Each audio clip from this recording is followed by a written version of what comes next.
In this video, we're going to talk about how to start the downswing. Such an important part of the golf swing. It's going to give you more power, it's going to improve the quality of your strike. All the great players do this. But before we get started, look, if you're new to the channel, I'd love you to consider subscribing. The videos are free and my job is to help you play some better golf. If you do enjoy the video, give it a thumbs up and I'd love to hear your thoughts, so drop down in the comments box below. Downswing, we've got to start it. We all have to. We set up, we all make a backswing, we've got to start the downswing. And this is such an important part of the swing because if you get this wrong, you've got 0.1, 0.2 seconds to fix that. Not a lot of time. Great golfers generally start the downswing exceptionally well. So let's start with a couple of really important terms and kind of then we can go into how it's going to work. It is starting to rain. We're going to push through. Hopefully it's not going to get too much worse. So let's talk about mass. That's my weight and something we call centre of mass. Okay, I'm not going to get into too much detail here, but these terms are really important for you to deeply understand. It's going to help you move better. The average mass of me is around about here. Okay, and you can see that that would be equally distributed between both feet. So if I was to very, very simply not move my mass, which is right in the middle of me, but lift up one of my feet, so I'm going to lift up this back foot, because my mass is in the middle of my feet, if I lift up that foot, I would very simply fall over. Okay, simple. If I lift my foot up, I would fall over. However, if I took my centre of mass here, if I moved it over and above my lead foot, and then I lifted up this foot, I wouldn't fall over because I'm now much more in balance because I moved my mass over the only contact point I've got with the ground. So that's our mass. Now in the golf swing, we do move our mass a little bit, not a huge amount, but what we also do is move pressure, and that's very different. That's the amount of force that you're putting on the ground. So let's go through a really easy exercise. I'd love you to do this with me. Take the golf club, pop it across your shoulders, get yourself into setup and posture. And obviously your mass is going to be pretty centered in your heels. I want you to take a setup with maybe a little bit more weight on that lead side, maybe 55% on the lead side. Now from here, I'm going to try and keep my weight in the middle of my feet, and I'm going to just make a little backswing this way. So you can see there's my turn. Now, if I was to very, very quickly lift up my lead foot, because of what we've just said, that discussion of kind of mass and my contact point with the ground, if I lift up my lead foot, what's going to happen?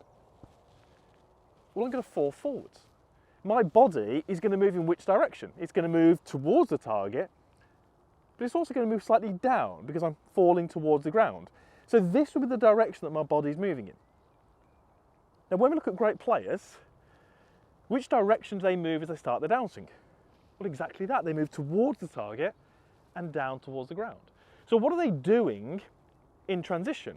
Well, they're effectively unweighting that lead foot. Now, they don't physically lift it, but they're taking weight away from that foot, which starts the downswing.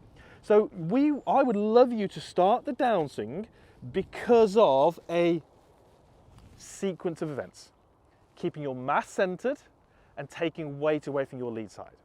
What I really don't want you to do is start your downswing intentionally by bumping the hips or feeling like you lunge with the upper body this way. These are all conscious movements. And when we start the downswing correctly, it's not conscious. Now, what are many golfers sort of doing in their backswing? And this is a real fault that I see. It's pretty rare to see someone sort of swaying or drifting towards the target. It kind of does happen. But it's not uncommon to see a golfer drift away from the target. And when we drift away from the target, guess what? Our mass moves more above our trail leg.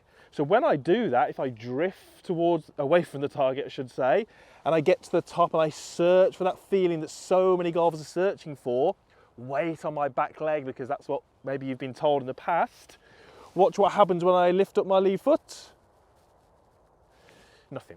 I don't get that downswing start. I get kind of stuck on that back foot. And that's why so many golfers come to me and say, how do you start the downswing? When I get to the top, how do I initiate that downswing? It's because they've drifted off the ball, their mass is above their trail foot, and for them to start the downswing, they have to intentionally try and fire the hips, push them out towards the target, and that raises the lead shoulder. You get stuck in your back foot, you're going to start to flip it, thin it, fat it, scoop it, all of those kind of horrible terms that you might have kind of experienced in your game. And it's all because they drifted off to the right and they weren't able to start the downswing in the correct way. So this is the first little exercise I'd love you to do. Just take a golf club, cross your shoulders, and just make some little movements where you rotate back and lift the foot. That's as simple as I want you to keep it. And you will only be able to lift that foot for a millisecond. Your instincts are going to kick in, you're going to plant that foot again. But just watch as I go back, lift the foot. Turn, lift the foot. Turn, lift the foot. Turn, lift the foot. And without any conscious effort, it's really simple for me to start and move in this direction, down into the ground, forward towards the target. So important when you've got an iron in your hand that you get into your lead side, you have the handle forwards, and you're able to squeeze some of that loft off the golf club. This is how you do it. So here's a little dog toy that I bought from Amazon. This cost me a couple of pounds, I think. It's obviously pretty small and it squeaks. So here's what you're going to do. This is just going to give you some feedback because, you know, we want to shift onto that lead side, but how do you know you're doing it unless you've got a £2,000 or £3,000 piece of equipment? Well, this will do the job for you. So there's two little exercises I'd like you to do. The first one is where we step onto the toy. So I'm going to take my setup to this Golf Form 7 iron, and I'm going to take my lead foot and I'm just going to bring it slightly in from where it would be normally. Place the toy in there. Then what I'm going to do, take my setup to the golf ball, and very simply, I'm going to make my backswing, keep my mass pretty centered, and as I get towards the completion, I'm going to lift my foot up and stamp. I missed the toy, which is why I didn't squeak. Let's have another go at that. My aim wasn't particularly good, so I'm going to turn, lift, and squeak. Okay, and I heard that noise starting. The key message here, okay, and I can't stress this enough, is that I'm not actually intentionally trying to start my downswing. I'm not thinking of doing anything other than turning, staying pretty centered, and then taking weight away from this foot. And then when I do that, I get this beautiful kind of sequence of events which feels like it flows and it's got this kind of rhythmical feel to it.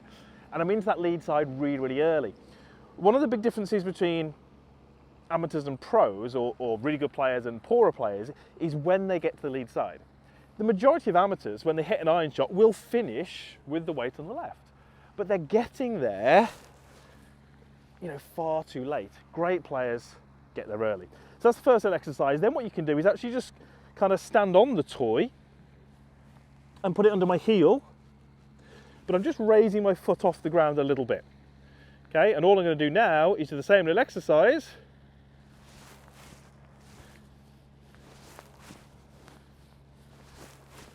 But without the physical step. Now I don't know whether my microphone is picking up that audible sound, but I can hear it. And what I'm really starting to do here is train that first movement. And you'll notice that on those swings, I'm stopping at kind of left arm level with the ground. Now, when you are basically creating that noise from that toy, what that's telling you is that you've got pressure through this lead side. Okay, your weight or your pressure is through your lead side. What do you do with that? Well, if you do nothing with it, you're still not going to have a great impact. So if I have this kind of shift into the lead side and do nothing, I'm still going to have my kind of flippy impact where maybe my elbows separate. So once you can start to get that pressure here, you then use that to push up into your follow through. And this is where we see all the great players. Tall, extended, hopefully watching a ball fly nicely through the air towards your target. So let me go ahead and show what that would look like. And the first one here I'm going to just do in stages. So I'm going to go set up, backswing and start my downswing. There's that pressure through my lead side. Left arm is level with the ground. Then from here, push up and through. Okay, and that ball's only gone 60, 70 yards, but you can see how I got into my lead side and then I pushed up and through. And then the progression will be to try and sort of blend that together so it's a little bit more of a golf swing. So on this one, I'm not going to go at full speed, but I'm going to blend it together. So my feeling is centered. When I get to around about here, I take weight away from my lead side, I fall into my lead side and I push up through to the finish. Still not going to go quite at full speed. Now we're starting to piece it all together. And I can tell you, those strikes are feeling so good.